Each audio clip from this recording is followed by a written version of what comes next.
In the Vijayanagara kingdom, there lived a woman named Vidyalata. She was very smart and learned. Vidyalata was proud of her knowledge. She believed no one could be smarter than her.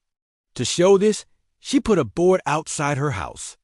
The board said she would give 1,000 gold coins to anyone who could defeat her in a battle of wits. Many smart people tried to win the prize, but Vidyalata always won. She became even more proud. Her challenge made her famous, but also showed her arrogance. One day, a firewood vendor came near her house. He was shouting loudly, "Firewood for sale! Firewood for sale!" The noise bothered Vidyalata very much. She was trying to read and think, but his loud voice broke her concentration. She sent her guard to bring the vendor to her. She wanted to buy all his firewood just to make him go away and be quiet. The vendor, a simple-looking man, entered her house with his bundle of firewood. Vidyalata asked him the price of his firewood. The man smiled. He said he did not want money for his wood. This was very strange. Vidyalata was surprised. She had never met a vendor who did not want money. She asked him again, "What do you want for your firewood, if not money?" The vendor replied, "I will give you all my firewood for just a handful grain." Vidyalata thought this was a very small price. She quickly agreed to the deal. A handful of grain was almost nothing compared to the value of the wood. When Vidyalata agreed, the vendor started to argue. He told her she did not understand his price. He said, "You are a learned woman, but you cannot even understand a simple price. You have lost the challenge." Vidyalata was very angry. She said she understood perfectly. A handful of grain was easy to give. But the vendor insisted she was wrong. He demanded that she either pay the 1,000 gold coins from her challenge or take down her board.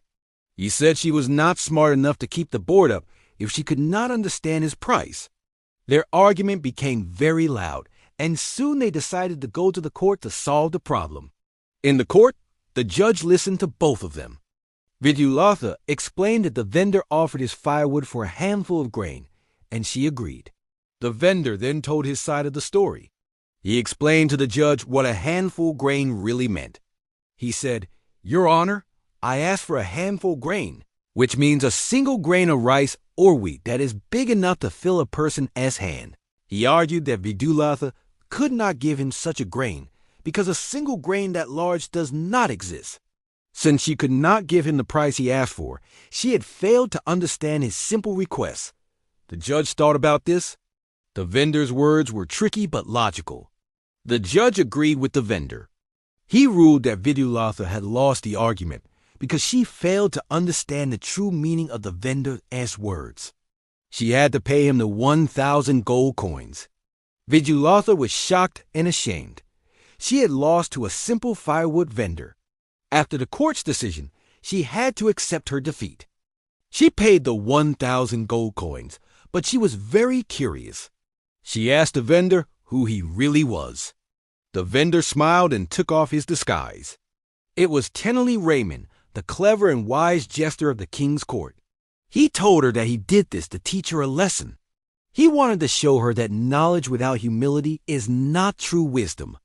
True wisdom is knowing that there is always more to learn and that everyone, even a simple vendor, can teach you something. Vidyalata understood her mistake.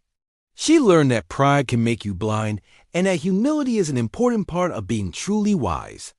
From that day on, she removed her challenge board and became a much humbler person.